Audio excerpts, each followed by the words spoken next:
Hey everybody, I hope everyone's having a wonderful day. So I'm coming to you today in today's video from Big Red. We're working on the log bed for this thing. I want to give you all an update on it and kind of give you an idea of what we're doing, what we got going on. So today I'm in Big Red. We're going to be working on the log bed here in just a little bit. I'm going to show y'all kind of how I got that laid out, some plans and whatnot, and some steel. But we're going to take Big Red around a little route that I've got here at the house. It's kind of some back roads, some hills and whatnot. And I've just been taking it for a spin, every couple of days to try to just learn to drive the thing a lot better. When we start putting a load on this thing, I don't want to tear it up. I don't want to tear the transmission up or nothing like that. So I want to get some time just practicing shifting. And right now, I'm double clutching. I'm not trying to float the gears. Yes, I do know how to float the gears, but I just choose not to for safety reasons. Mainly safety reasons for my transmission.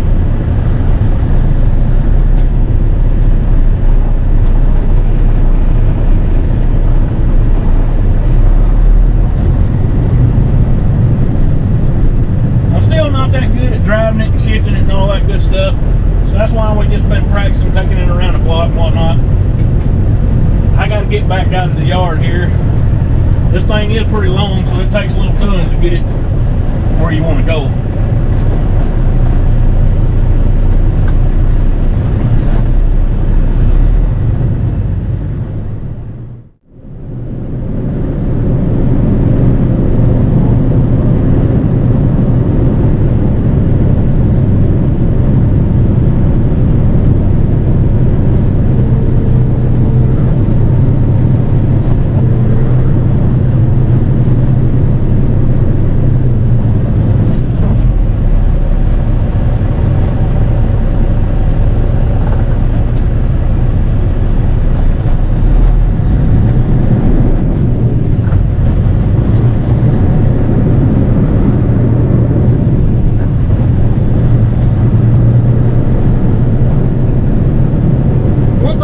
Say about it, it's a nice truck. It's comfortable. We've got the air working now, and that's a big upgrade over Old Red. Of course, Old Red, if he just has some insulation inside of him, that would help a whole lot.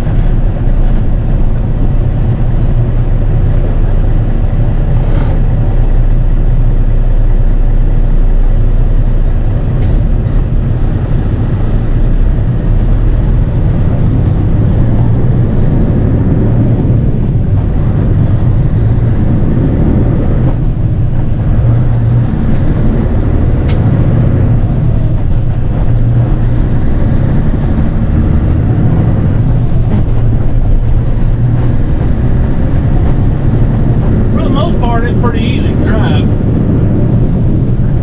and I'm not driving it like a true 18 speed. I'm driving it kind of like a 9 speed with overdrive. I'm not splitting every gear. The way this 18 speed works, you basically got 5 gear holes on the low side, flip it up in the high.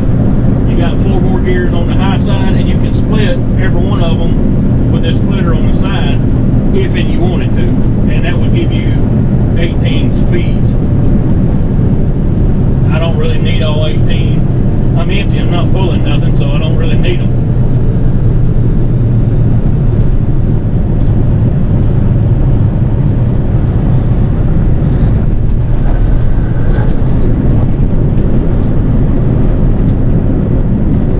You don't learn how to shift these things out on the big road because you ain't doing nothing out there on the interstate or 4-lane. You're just going down the highway, But when you learn how to drive is when you get on these back roads. And, learning how to maneuver this thing is quite a bit longer than Old Red, so it takes a lot more room to turn it around and whatnot. So, running these back roads a little bit, especially empty, I ain't got no load on it. I did the same thing when I first bought Old Red. I learned how to drive it before I ever put a load on it.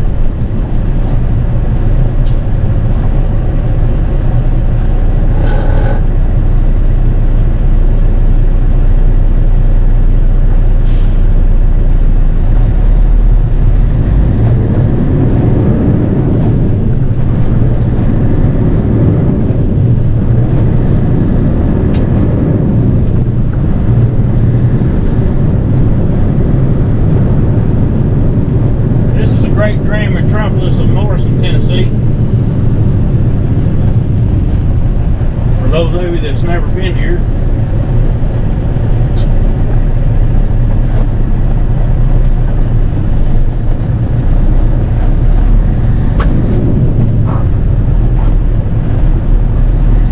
I didn't have it in gear good enough.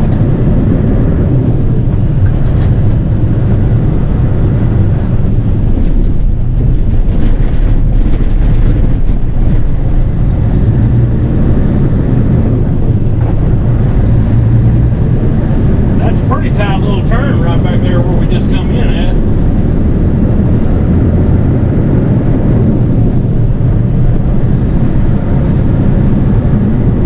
Most people in these parts are pretty courteous to big trucks. You know, they'll give us what room we need to get turned in and whatnot. It is quite a bit different than driving old red though, I'll tell you. No doubt about that. But it drives good, it handles real nice. It's got plenty of power. I'll crack the window so y'all can hear it a little bit.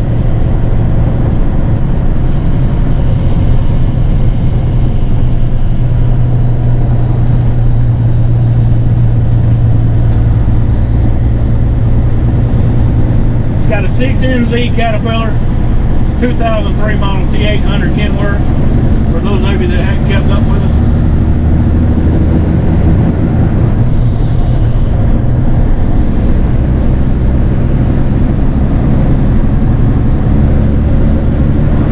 Some of the things that we did to it, we put a new turbo on it. This truck's got 1,000,000 miles on it, y'all. So, you know, some stuff is wearing out, all that kind of jazz. But we put a new turbo on it, done a bunch of work to the gauges, and I've still got my transmission temperature gauge is still not quite right. So we got to do a little bit more, you know, doctoring on it. It's like anything else that's used, you're going to have to doctor on it a little bit. It's a nice truck though, I'm excited to get to use it. And here in just a little bit, we're going to go and look at the steel that I've got, that I'm working on as far as putting the log bed together. So I'll kind of give y'all some ideas on what it'll look like.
Making that turn back there, how there was a pickup there and I had to be real careful with the way I made my turn because of how long the truck is. You know, you gotta, that's where you learn how to really drive a truck. It ain't so much getting out on the big road, you know, and cruising. You don't learn how to really handle a truck like that, or you learn how to handle it on these back roads and like in the woods coming out of the field, stuff like that. That's where you're gonna really you're gonna mess up, you know, if you ain't careful.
This is a pretty good little hill right here.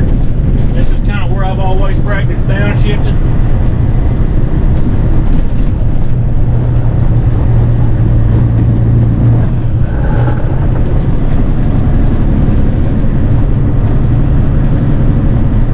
Again, I practice with this truck. And I'm not perfect, y'all. You know, I'm not no super trucker. I'll just tell you the truth, I'm not. But I know some of you guys are.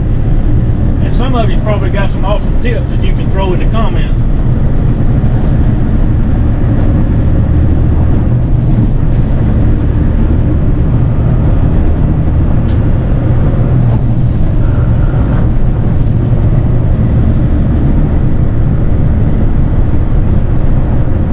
And that's why I'm doing this. I mean, I'm doing it to learn the truck, learn how to shift better. I want to get to where I don't even tickle a gear even at all.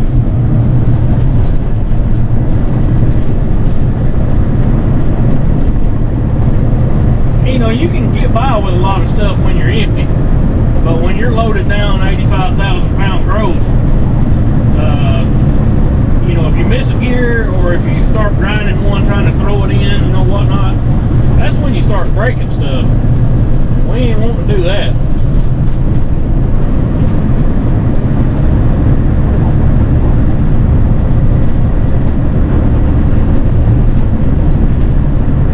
If you miss a gear going downhill for some reason or other, if you miss a gear and you can't get it back in, you could have a runaway scenario, you know, where your truck gets away from you.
Right there because we're going up this hill, and also the speed limit's only 30 miles an hour.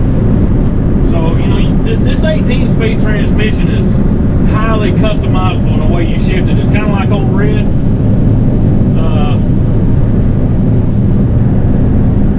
With the 2-speed axle. Kind of sort of similar to that, because there's 100 different ways you can shift it, and neither one of them are wrong.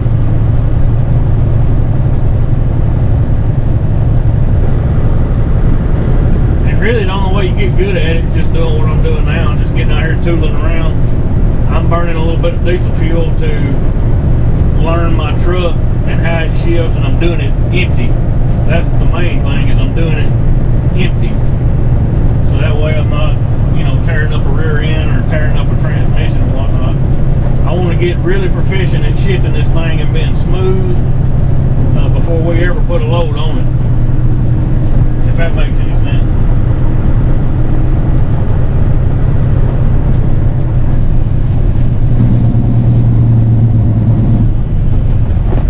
Here comes a load of ties coming out from the sawmill.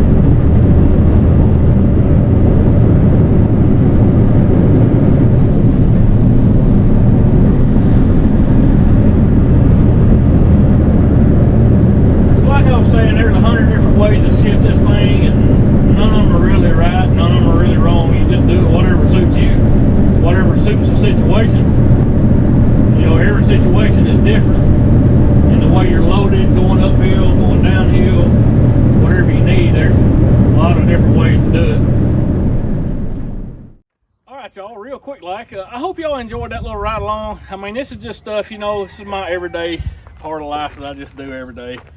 I don't get to drive Big Red every day, but since how we're at home now and not on a log job, because we did finish the Jackson track, got the finish work done and all that good stuff. Now we're full steam ahead, focusing on Big Red, and building his log bed. And here I've got some 4-inch square tubing. I've got a whole stack of it over here that we're going to build the headache rack out of. I'm the kind of guy that when I build something, I want to buy once, cry once. I want to build it once, cry once. You know, you build it stout enough, especially anything to do with logging. Lord, I don't know how to explain it. It's just logging's hard on stuff. You know, these big loaders and trucks and big logs and all that mess, you know, it bends stuff, it breaks stuff. And I'm the kind of guy, I don't have a lot of extra time to be fixing stuff and working on stuff. So I like to buy good quality machines, good quality tools that don't break easy and whatnot. So I'm going to build this thing to where it's pretty stout. And just to give you the lowdown kind of on how I'm going to build the log bed, you know, you got the frame rails on the back of Big Red's. I'll take a picture of it and put it up here where y'all can see it. You got the frame rails that come down the truck. I'm going to lay some 6-inch I-beams on top of those frame rails. Then I'm going to take some 6-inch H-beams and turn them across, 4 of them, because we're going to have 2 bunks, a bunk in the front and a bunk in the back, so I can haul 2 bunks of logs. Okay, I'm going to take 4 6-inch H-beams and I'm going to lay them across those I-beams. Okay, and then we're going to use 6-inch square tubing, 1/2-inch wall. Yes, you heard me, 1/2-inch wall. It's thick, good heavy square tubing for the uprights on each side for the stands. They're only going to be 5 foot tall. You know, I'm not building this truck to haul a really tall load on the truck. If it was just a triaxle truck, then yes, that's kind of what I would do. But also I got to keep in mind that I'm loading with a skid steer. And the skid steer can't stack real high anyway. Plus, I don't want a high riding load going down the highway. So, 5-foot stands coming up each side. And I'm going to kind of put some pictures up here of what I've got sketched out on paper so y'all can see what I'm talking about. And I might even throw an example in here of my buddy Jeff's trucks and Matt's trucks, just to kind of give y'all some ideas of what it'll look like. And y'all can go through the process with me on building this thing. But these 2 pieces of tubing that I've got here right now are going to be the center pieces that stand upright in the headache rack. They need to be 34 inches apart. They're going to be the main backbone, the spine, if you will, of the headache rack. So we're going to work on that first. I've got to cut these down. They're 8 foot long. They actually need to be 7 foot long. And like I said, I'll show you a sketch so you can see what's going on. And this saw here, I just bought this saw. I've been wanting one for a long time. A metal cutting chop saw. It's not an abrasive wheel. It's actually it's got a metal cutting saw blade in it. It turns slow, but it does an awesome job of cutting steel. Really good job. So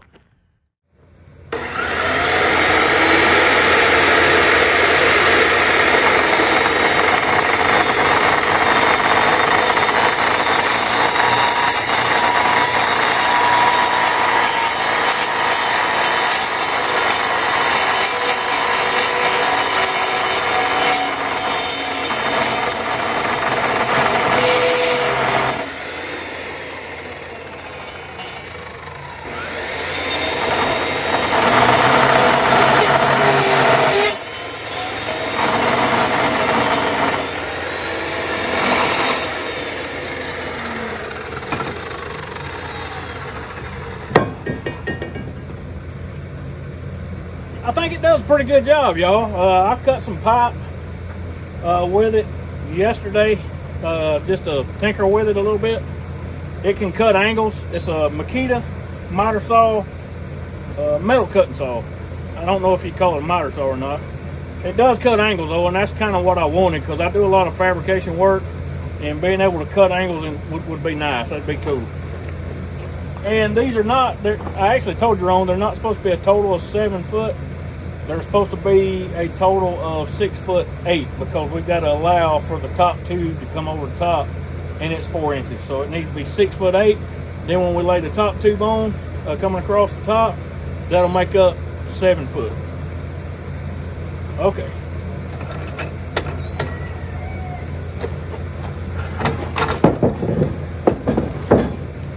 So we got this cut. I'm going to lay this scrap piece over here. We can put this new one, this next one up here.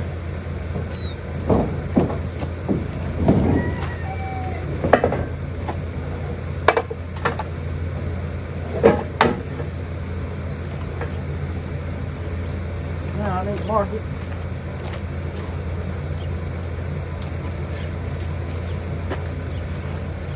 I'll mark it 6 feet 8 inches.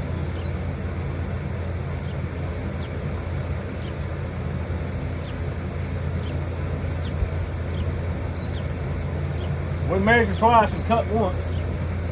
So yes, I got 6 feet, I got 8 inches. Our extra 4x4 on top is gonna make 7 foot. So we got the right amount.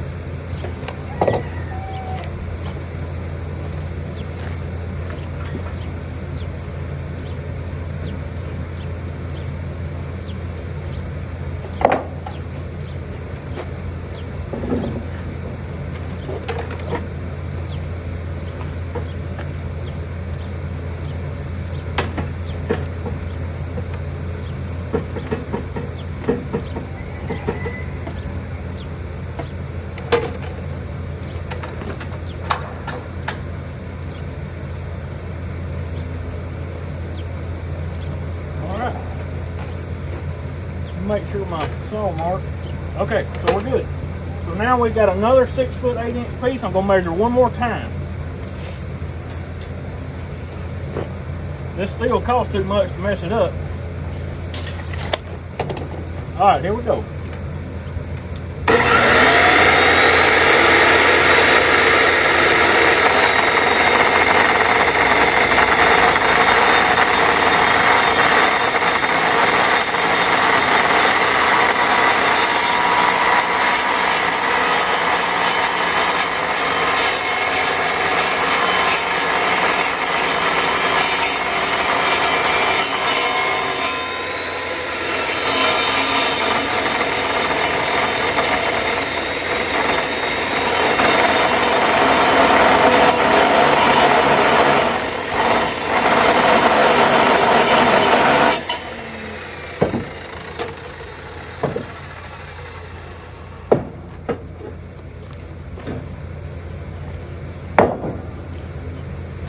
Now, I hate that I had to cut off that much of my tubes, but I'm sure I'll use this at a later date.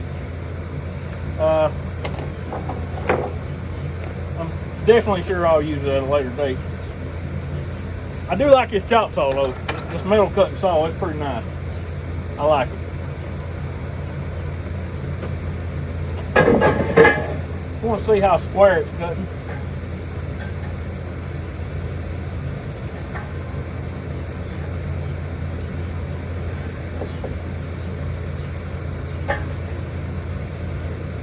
Pretty doggone good, pretty close. Can't complain with that. Alright. So these pieces here, again, these are going to be my spine, the two uprights in the very center of my headache rack. And again, I'll put a picture up there so y'all can see it and show you what that's all about. But look, you know, I want to just kind of bring y'all along and let you see what's going on, let you see what I have to do every day, and just hang out with y'all. You know, I appreciate you being here. A lot of you I've got to know pretty good in the comments and all that good stuff. And look, I really appreciate you, I do. And as always, I'm going to put my email up here on the screen. If you need me, holler at me. Be glad to talk to you. And I'm going to be praying for you, each and every one of you. You know, I say that at the end of every video, y'all, and I don't take that lightly. I don't say it just to say it. Look, I'm going to be praying for you, I promise you. I don't know what your situation is or, you know, what you got going on, but I do know one thing, that the Lord I serve, he can help you as much as he's helped me. And y'all, it's been a lot. He's helped me a lot. It's turned my life around and helped me tremendously. But look, thank y'all for hanging out and being here with us today, going on this little joyride and getting started on this headache rack. I'm going to bring you along for a lot more of it. You'll get to see things kind of as they go together. I'm not going to show you every little step because, Lord, that would get boring. But I am going to bring you along to kind of just show you this step-by-step process of this log bed and how I'm going to put it together. But anyway, if you like these videos, if you like this video, hit that like button for me. It'll help me out a lot. It'll circulate our videos and help get our algorithm right.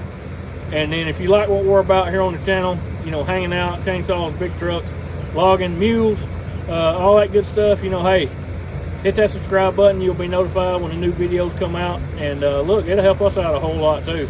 And it's free content, don't cost you a thing. But if you hit that like button for us and that subscribe button, it'd help us out a lot. We appreciate you. Y'all take care, and I'll catch you on the next one.